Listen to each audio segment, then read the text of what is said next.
രാവിലെ അവൾ ക്ലാസ്സിൽ പോയതാണ്. വൈകുന്നേരം ഇത്ര നേരമായിട്ടും കാണാതായപ്പോൾ ഞാൻ പേടിച്ചു പോയി. അതിനവളൊന്നും ക്ലാസ്സിൽ പോയിട്ടില്ലല്ലോ, എന്നോട് പറഞ്ഞില്ലേ? ഇല്ല. അല്ലെങ്കിൽ ഈ സമയത്ത് അവളുടെ സ്വഭാവം അങ്ങനെയാണ്, ഒരുമാതിരി ബാധ കയറിയ പോലെയാ. അതിനവൾക്ക് എന്താ? പീരീഡ്സ് ആണ്. അതൊന്നും എന്നോട് പറഞ്ഞില്ലേ? ഇല്ല. അവൾക്ക് മൂഡ് സിങ്സ് ഒക്കെ ഉണ്ടാവും, വായി തോന്നിയതൊക്കെ വിളിച്ചു പറയും. നിനക്ക് വിഷമം ഉണ്ടാകുന്ന എന്തെങ്കിലും അവൾ പറഞ്ഞിട്ടുണ്ടോ കാർത്തി? ഇല്ലടാ. എന്നാ ഞാൻ ഫോൺ വെക്കേട്ടാ. അത് പറഞ്ഞ അവൾ ഫോൺ കട്ടാക്കി. അപ്പോ എണീക്ക് വല്ലതും കഴിക്കാൻ നോക്കൂ, രാവിലെ മുതലൊന്നും കഴിച്ചിട്ടില്ലല്ലോ. എനിക്ക് വേണ്ട. ഇതേ പെണ്ണ വെറുതെ എന്നെ ദേഷ്യം പിടിപ്പിക്കാൻ നോക്കണ്ടത് കേട്ടാ. മര്യാദയ്ക്ക് എഴുന്നേറ്റ് വല്ലതും കഴിക്കേ. നിന്റെ ഭാവം കണ്ട ഈ ലോകത്ത് വേറെ ആർക്കും ഇല്ലാത്ത മതിയല്ലോ.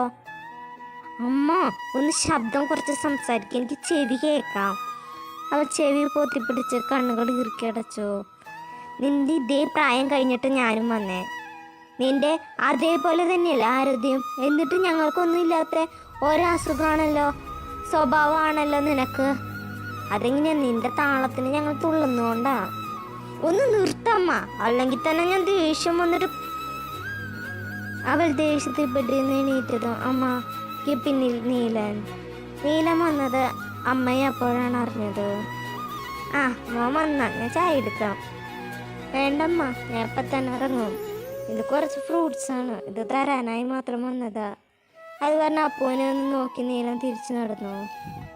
എന്തായാലും വന്നതല്ലേ മോനെ, ഇവിടെ നിൽക്കാനേ. വേണ്ടമ്മ. അരുണവിടെ? അവൻ കടയിൽ പോയിരിക്കുക. എന്നാൽ ശരി, ഞാൻ ഇറങ്ങാം.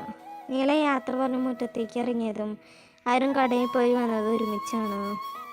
എനിക്ക് തോന്നി നീ വരുന്നു. അല്ല, ഇത്ര പെട്ടെന്ന് പോവാണോ?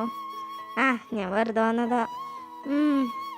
അവിടെ രാവിലെ തുടങ്ങിയത് അമ്മയും മോളും തമ്മിലുള്ള ബഹളം. അമ്മയോട് എത്ര പറഞ്ഞാലും മനസ്സിലാവില്ല ചില പെൺകുട്ടികൾക്ക് ഈ സമയം ഇങ്ങനെ ഉണ്ടാവുമെന്ന്. ആരതി ഉണ്ടായിരുന്നെങ്കിൽ ഇത്ര ബഹളം ഉണ്ടാവില്ലായിരുന്നു. ആരതി എവിടെ പോ? അവളുടെ തറവാട്ടിലൊരു പൂജയുണ്ട്, അവിടേക്ക് പോയിരിക്കുക. ഞങ്ങളും വൈകുന്നേരം പോകണമെന്ന് കരുതിയതാ, പിന്നെ അപ്പൂനെ ഒറ്റയ്ക്കാക്കി പോകണ്ടല്ലോ. എന്നാ നീ പോയിട്ട് വാ, ഞാൻ അവിടെ നിൽക്കാം.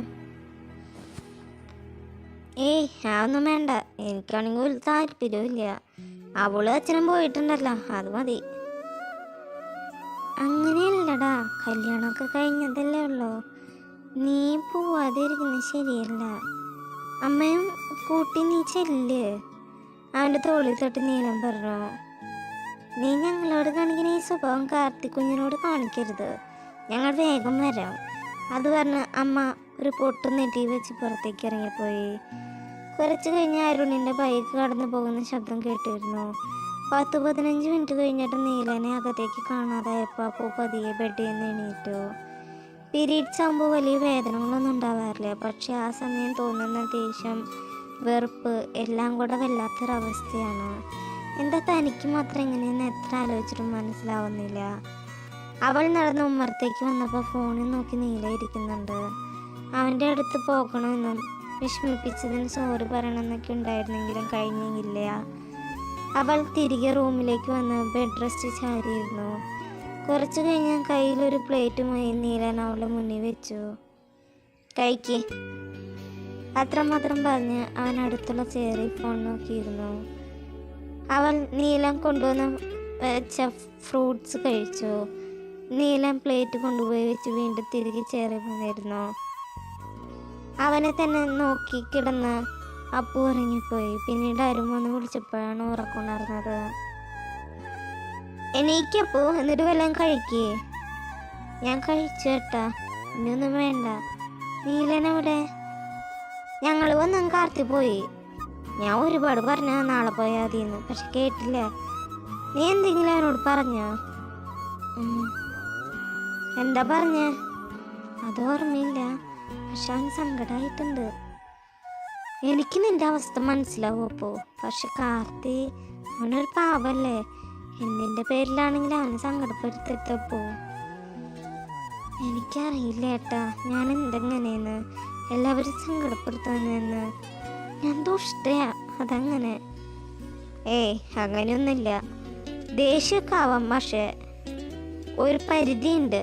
ഇനി ഏട്ടൻ്റെ കുട്ടി ശ്രദ്ധിച്ചാൽ മതി. കിടന്നോ. അവളുടെ നെറുകിയ തലോടിക്കൊണ്ട് ആരും പറഞ്ഞ് പുറത്തേക്ക് പോയി. പിന്നീടുള്ള 2 ദിവസം അപ്പു അങ്ങനെ തന്നെയായിരുന്നു. വീട്ടിലെല്ലാവർക്കും അത് ശീലമായതിനാൽ ആരും കാര്യമായിട്ട് ശ്രദ്ധിക്കാൻ പോയില്ല. അപ്പു തന്നെ നീലിനായുള്ള പ്രശ്നങ്ങൾ പറഞ്ഞു തീർക്കട്ടെ എന്ന് കരുതി അരുണും ഒന്നും ഇടപെട്ടില്ല. ഫോണിൻ്റെ റിങ് കേട്ടാണ് പിറ്റേന്ന് നീല ഉണർന്നത്. ഡിസ്പ്ലേയിൽ കണ്ട പേര് അവനൊന്ന് നോക്കിയ ശേഷം അറ്റൻഡ് ചെയ്തു. ഹലോ, വരുമോ? എങ്ങോട്ട്? ഇവിടേക്ക്. എന്തിനാ? എന്നെ കൊണ്ടുപോവാൻ. നീലൊന്ന് മൂട മാത്രം ചെയ്തു. അന്ന് ഉച്ചയ്ക്ക് നീലം ക്ലാസ് കഴിഞ്ഞ് അവളുടെ വീട്ടിലേക്ക് വന്നു. അമ്മ നിർബന്ധിച്ച കാരണം ഉച്ചയ്ക്ക് ഊണ് കഴിച്ചിട്ടാണ് അവൻ ഇറങ്ങിയത്. വീട്ടിലെത്തിയിട്ട് നീലൻ അപ്പുവിനോട് സംസാരിക്കാനൊന്നും നിന്നില്ല. അതിലവൾക്ക് സങ്കടം തോന്നിയെങ്കിൽ അതിനേക്കാൾ കൂടുതൽ സങ്കടം നീലന് തോന്നിയിരിക്കുന്നു എന്ന് അവൾക്കും അറിയാം. രാത്രി കിടക്കുന്നേരം എന്തായാലും നീലിനോട് സംസാരിക്കണമെന്ന് അവൾ ഉറപ്പിച്ചു. ഉറങ്ങിയോ നീല? അവൾ അവന് നേരെ തിരിഞ്ഞു കിടന്നു. ഇല്ല. എന്നോട് ദേഷ്യമാണോ നീല നിനക്ക്? എന്തിനു ദേഷ്യം? ഞാൻ ദേഷ്യപ്പെട്ടതിന്? ഞാൻ ഒരു കാര്യം ചോദിച്ചു, നീ സത്യം പറയാ പൂർണ്ണ? നീ സത്യത്തിൽ എന്നെ സ്നേഹിച്ചിട്ടുണ്ടോ? എന്നെ ഭർത്താവായിട്ട് കണ്ടിട്ടുണ്ടോ? എന്താ നീ അങ്ങനെ ചോദിക്കാൻ? നിനക്ക് തോന്നിയോ അങ്ങനെ? അങ്ങനെ പറഞ്ഞില്ലല്ലോ ഞാൻ. നീ എപ്പോഴും ഒരു ചെറിയ കുട്ടിയാ, വലിയ പക്വതയൊന്നുമില്ല. അങ്ങനെ ഒരു പക്വതയില്ലായ്മ തോന്നിയതാണോ എന്നോടുള്ള സ്നേഹം? അവൻ ചോദിച്ചു കേട്ട് അവൾ അല്ലാന്ന് തലയാട്ടി. പിന്നെ എന്തുകൊണ്ടാണ് നീ എന്നോടൊന്നും തുറന്നു പറയുന്നില്ല? ഞാൻ പലപ്പോഴും ശ്രദ്ധിച്ചിട്ടുള്ള കാര്യമാണ്. എൻ്റെ പല കാര്യങ്ങളും ഞാൻ അറിയുന്ന മറ്റുള്ളവർ പറഞ്ഞാണ്. അതെന്താ നിനക്ക് എന്നെ ഭർത്താവ് അംഗീകരിക്കാൻ കഴിയുന്നില്ലേ? നീല, ഞാൻ അങ്ങനെയൊന്നും കരുതിയിട്ടില്ല. സത്യമായിട്ടും എനിക്കറിയാലോ, എന്നെ വളർത്തിയത് എൻ്റെ അച്ഛനാണ്. എൻ്റെ അമ്മയും കൂടെയില്ല, ചേച്ചി അനീത്തിയില്ല. അതുകൊണ്ട് സ്ത്രീകളുടെ ഇത്തരം കാര്യങ്ങളെക്കുറിച്ച് എനിക്ക് വലിയ അറിവൊന്നുമില്ല. പക്ഷെ നിനക്കൊരു വാക്ക് എന്താന്ന് പറയായിരുന്നില്ലേ? മൂഡ് സെൻസ് ഉണ്ടാവും, അതൊക്കെ എനിക്ക് മനസ്സിലാക്കാൻ പറ്റും. അതിൻ്റെ കാരണം കൂടെ പറയാതെ നീ നിൻ്റെ വീട്ടിലേക്ക് പോയി. ആരും പറഞ്ഞിട്ടാണ് ഞാൻ നിൻ്റെ പ്രശ്നം പോലെ അറിയണേ. അതിനർത്ഥം എന്താ? നിനക്ക് എന്നോടൊന്നും പറയാൻ താല്പര്യമില്ല എന്നാണോ? എനിക്ക് നീ എന്നോട് ദേഷ്യപ്പെട്ടതിലൊന്നും സങ്കടമില്ല. പക്ഷേ എന്നോട് ഈ കാണിക്കുന്ന അകൽച്ച. നീലൻ നിറഞ്ഞു വന്ന കണ്ണുകൾ ഇറുക്കി തുടച്ചു. ഒരു നിമിഷം അപ്പോൾ ഒന്നും മിണ്ടാതെ ഇരുന്നു. താനിത് വേറെ ചിന്തിക്കുക കൂടെ ചെയ്യാത്ത കാര്യമാണ് നീലൻ പറയുന്നത്. അടുത്ത നിമിഷം നീലനെ ഇറുക്കി കെട്ടിപ്പിടിച്ചു. ഞാൻ എൻ്റെ തെറ്റ, ഞാൻ അങ്ങനെയൊന്നും ഓർത്തില്ല. എനിക്ക് ഇത്രയും സങ്കടമാവുമെന്ന് എനിക്ക് കരുതിയില്ല. എന്നോട് ഒരു പ്രാവശ്യത്തേക്ക് ക്ഷമിക്ക്. നീലൻ അവളെ തന്നെ നടത്തി മാറ്റി. നിനക്കിനി സമയമുണ്ടാ പൂർണ്ണ.